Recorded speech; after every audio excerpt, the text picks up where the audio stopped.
नमस्कार, आप देख रहे हैं देश प्रदेश। मुंबई से मैं हूं पूजा भारद्वाज और दिल्ली से मेरे सहयोगी सौरभ शुक्ला हमारे साथ हैं। और इस वक्त मैं मुंबई के केजे समैया अस्पताल में मौजूद हूं। आप देख सकते हैं जिस तरह से सरकार अंदेशा जता रही थी कि तीसरी लहर में जो बच्चे हैं वो ज्यादा संक्रमित हो सकते हैं, उसके लिए तैयारियां शुरू कर देनी चाहिए। और अस्पतालों में जो आईसीयू बेड्स हैं बच्चों के लिए वो बनने शुरू हो गए। ये नवजात बच्चों का आप आईसीयू बेड देख रहे हैं, 10 आईसीयू बेड यहाँ पे जोड़े गए हैं।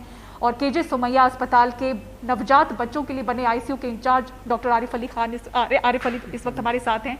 आरिफ जी, क्या जरूरत पड़ी इतने बेड जोड़ने की? कितने मरीज बच्चे आपके पास आ रहे हैं? जनरली देखा जा रहा है जो अभी सेकेंड वेव है, like in first wave covid patients बहुत ज़्यादा कम थे।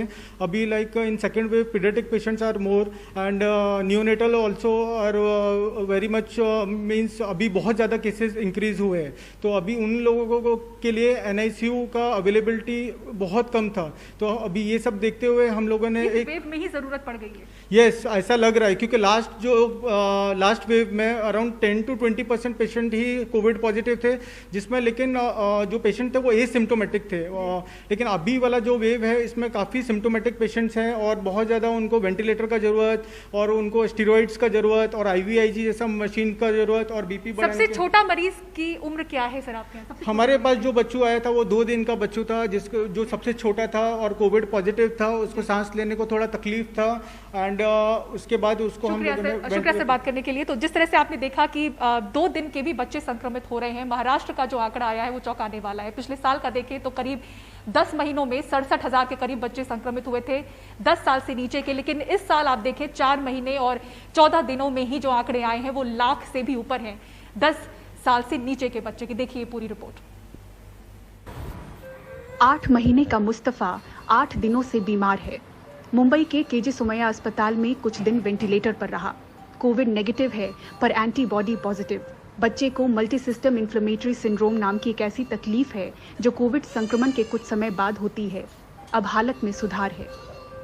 कुछ 8 दिन पहले इसको खांसी से सीना एकदम जकड़ रहा था, बुखार लग रहा था और मतलब 8 से थोड़े दिन पहले ऐसा लग रहा था लेकिन इतना ज़्यादा नहीं लग रहा था। उसके बाद इसका सीना एकदम जकड़ने लगा। उसके बाद मैंने इसको पास के अस्पताल में दिखाया था, दवा लिया वहाँ से, तो इसको फ़ायदा नहीं हो रहा था। फिर मैंने एक सोमैया हॉस्पिटल में मुझे किसी ने जानकारी दी, यहाँ पर जाओ, बच्चे के डॉक्टर बहुत अच्छे बैठे हैं। तो यहाँ पर मैं आई और मेरा बच्चा माशाल्लाह पहले से बहुत अच्छा है। अभी बच्चों को अराउंड 40% ऑक्सीजन लग रहा है एंड जो सांस लेने को तकलीफ थी वो भी काफ़ी ज़्यादा इम्प्रूव है। एंड जो उसके ब्लड रिपोर्ट थे इनिशियली प्लेटलेट भी उसके 12 लाख के अराउंड थे। फिर हमने एंटी प्लेटलेट थेरेपी एस्पिरिन भी चालू किया, उसको स्टीरॉइड भी चालू रखा। अभी ग्रेजुअली धीरे धीरे अभी हम लोगों ने डोज भी कम किया है उसका। IVIG का 1 डोज हो चुका है एंड स्टीरॉइड भी हमने अभी कम किया है एंड ग्रेजुअली अभी बच्चा इम्प्रूव है। इसलिए अभी हमने उसको NIV non invasive ventilation support पे डाल दिया है उसको करके। महाराष्ट्र में पिछले साल 9 मार्च से 31 दिसंबर तक यानी 10 महीनों में 10 साल से नीचे के 67,110 बच्चों को कोविड हुआ था। इस साल के आंकड़े हैरान करने वाले हैं। 1 अप्रैल से 13 मई तक यानी महज 43 दिनों में ही 10 साल से नीचे के 76,401 बच्चे कोरोना संक्रमित हो चुके हैं। इस साल 1 जनवरी से 12 मई तक 10 साल की उम्र से नीचे के कुल 1,06,222 बच्चों को संक्रमण हो चुका है। करीब 72% मामले बीते 43 दिनों में ही दिख गए। इनमें 13,152 संक्रमित बच्चे 4 साल से नीचे के हैं। 60 to 70% बच्चे जो फीवर के साथ में आ रहे हैं और लाइक डायरिया का कंप्लेंट है, कफ का कंप्लेंट है, इचिंग, रैश, ये सब तरीकों का कंप्लेंट लेके आ रहे हैं। अगर उन सबको वर्कअप कर रहे हैं तो इट कम्स अराउंड 60 to 70% जो बच्चे आ रहे हैं वो कोविड एंटीबॉडी पॉजिटिव आ रहे हैं। तो they are in the category of misc. तो जिसमें भी 3 टाइप की कैटेगरी होती है, कैटेगरी 1, 2, 3। जो 1 कैटेगरी है उसमें कैसा रहता है कि जो mild fever with covid antibody titres positive. जो कैटेगरी 2 है उसमें fever will be high grade and high antibody titer and high inflammatory marker also, जैसे कि फेरेटिन, डी डाइमर, CRP, ये सब चीज़ें बहुत हाई रहेगा। एंड 3rd कैटेगरी वो सबसे ज़्यादा खतरनाक कैटेगरी है। उसमें बच्चा आ रहा है शॉक के साथ में, लाइक हाइपोटेंसिव शॉक, BP बहुत कम हो रहा है बच्चों का और जिस कंडीशन में आते हैं वो बिल्कुल भी वक्त नहीं दे पाते हैं कि उनको अगर इमरजेंसी एकदम इमीडिएटली ट्रीटमेंट नहीं चालू किया तो उनकी जान को बहुत ज़्यादा धोखा रहता है। तो उनमें high dose of steroid and high dose of IVIG का रोल रहता है, वेंटिलेटरी सपोर्ट का रोल रहता है। मुंबई के केजे सोमैया अस्पताल में नवजात बच्चों के लिए नए ICU बेड जोड़े गए हैं। बड़ों के मुकाबले बच्चों के अस्पताल और ICU बेड बेहद कम हैं। ऐसे में बच्चों में बढ़ते मामले और तीसरी लहर की तैयारी के लिए बच्चों के ICU बेड बढ़ाने शुरू हो चुके हैं। जानकारों की हिदायत है कि नन्हे बच्चे अपनी तकलीफ बयान नहीं कर सकते, इसलिए कोविड रिपोर्ट और जांच पर नहीं बल्कि बच्चों में दिख रहे हल्के लक्षण पर ही सावधान हो जाएं और फौरन डॉक्टर को संपर्क करें। मुंबई से पूजा भारद्वाज, NDTV इंडिया।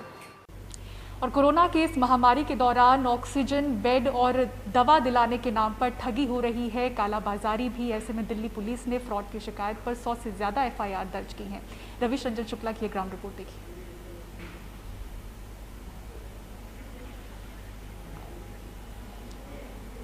तो कोरोना के इस वक्त में न सिर्फ दिल्ली बल्कि अलग अलग राज्यों से हम देख रहे हैं कि अभी भी बेड दिलाने के नाम पर या फिर दवा दिलाने के नाम पर या ऑक्सीजन के नाम पर लगातार ठगी हो रही है। ज़्यादा से ज़्यादा कीमत वसूलने की लोग कोशिश कर रहे हैं। ऐसे में दिल्ली में कार्रवाई करते हुए दिल्ली पुलिस ने 100 से ज़्यादा ऐसी शिकायतों पर मामले दर्ज किए हैं। बताया जा रहा है कि 100 से ज़्यादा FIR दर्ज की गई हैं।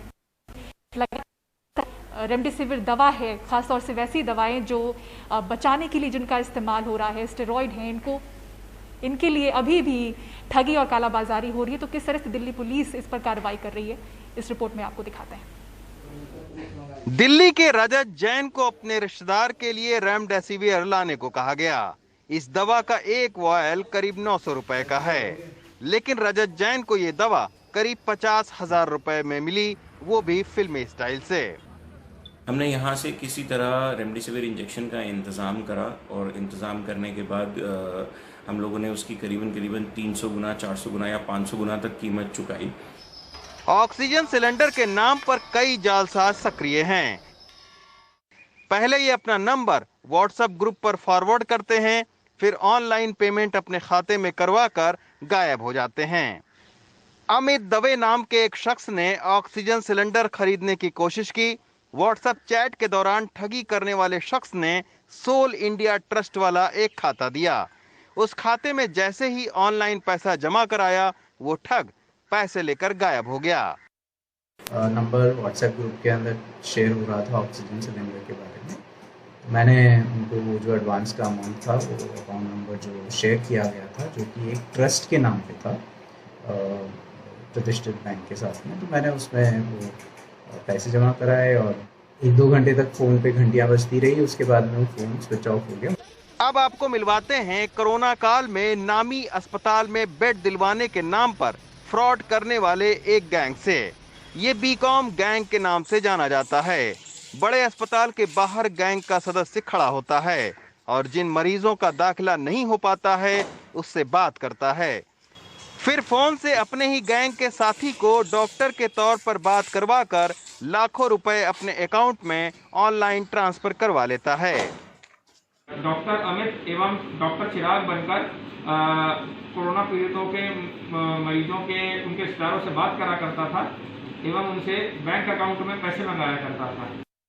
दिल्ली पुलिस ने 115 से ज्यादा कोरोना संक्रमण से संबंधित फ्रॉड के मामले दर्ज किए हैं। कई लोगों को पकड़ा भी है, लेकिन ये ठग कोरोना काल में लोगों की मजबूरी का फायदा कैसे उठाते हैं, ये सुनिए। कोरोना संक्रमण की इस लहर में एम्बुलेंस के नाम पर भी खूब मनमाना पैसा वसूला गया। कई एम्बुलेंस चालकों को अब पुलिस ने पकड़ा भी है। कोरोना की इस महामारी में रिपोर्टिंग के दौरान मेरा भी कई बातों को लेकर भ्रम टूटा है।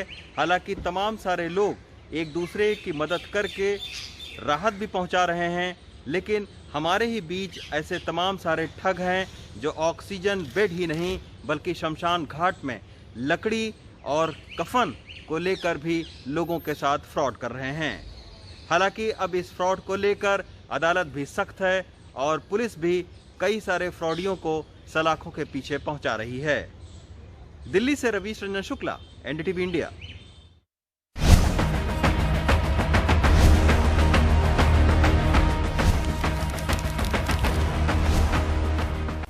ब्रेक के बाद देश प्रदेश में एक बार फिर से आपका स्वागत है। इस महामारी में अपने अपनों से दूर हो रहे हैं। हालात इतने भयावह है कि अपनों को कंधा देने के लिए भी लोग नहीं मिल रहे। ऐसे में बनारस का एक शख्स लोगों की मदद करने में जुटा हुआ है और इसने दर्जनों शवों से ज़्यादा भी लोगों के अंतिम संस्कार किए हैं। बनारस से अजय सिंह की ये ग्राउंड रिपोर्ट देखिए। वाराणसी के मणिकर्णिका घाट पर पिता का अंतिम संस्कार करती कात्यायनी। कोई भाई नहीं है, सिर्फ 3 बहनें हैं। वकील पिता की हार्ट अटैक से मौत हो गई। उन्हें कोरोना नहीं था, फिर भी ऐसा खौफ कि उनके आस पड़ोस के लोग भी नहीं आए। परिवार के दूसरे सदस्य भी बीमार थे, लिहाजा वो भी नहीं पहुंच पाए। तब बहनों ने ही पिता के अंतिम संस्कार की सोची। अंतिम संस्कार के लिए शरीर को नहलाना था तो भाई बनकर बेटे का फर्ज निभाने एक अनजान शख्स आता है। जब तक दाह संस्कार कंप्लीट नहीं हुआ, अमन पूरे टाइम हमारे साथ खड़े थे। हमारे लिए वो साक्षात देवदूत है। मणिकर्णिका घाट पर चिता की मुखाग्नि में अकेले पड़े शख्स की मदद करने वाला ही अमन कबीर यानी गोलू है। वो इस समय बनारस में कोविड से असहाय लोगों का सहारा बना है। अस्पताल से लेकर मणिकर्णिका घाट तक अमन किसी न किसी की डेड बॉडी का अंतिम संस्कार करते मिल जाएंगे। बॉडी उठने से लेकर के वहाँ मणिकर्णिका घाट तक बॉडी पहुँचा। वहाँ की पूरी व्यवस्था, चिता की पूरी व्यवस्था, इतना कौन करता है कोविड काल में? एक दूसरे को लोग पहचानते नहीं हैं। अमन बिना किसी डर के हर रोज कोविड के शिकार लोगों का अंतिम संस्कार कराते हैं।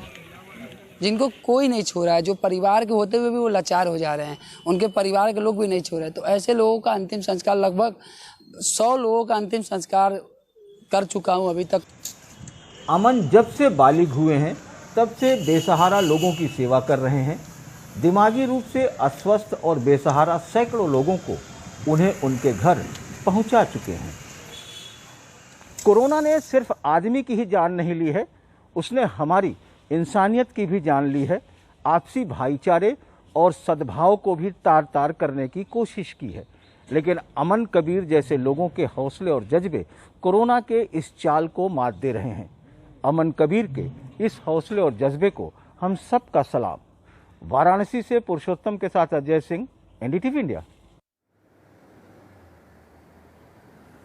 यूपी की चित्रकूट जेल आज गोलियों की आवाज से थर्रा गई।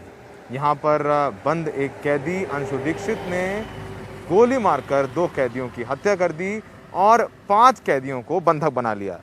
घटना की सूचना मिलते ही चित्रकूट के डीएम और एसपी वहां पहुंचे और अंशु दीक्षित को काबू में करने की कोशिश में जुट गए, लेकिन उसकी आक्रामकता को देखते हुए पुलिस ने उसे एनकाउंटर में मार गिराया। इस प्रकार कुल 3 बंदी मरे। फिलहाल कारागार में शांति है तथा स्थिति नियंत्रण में है।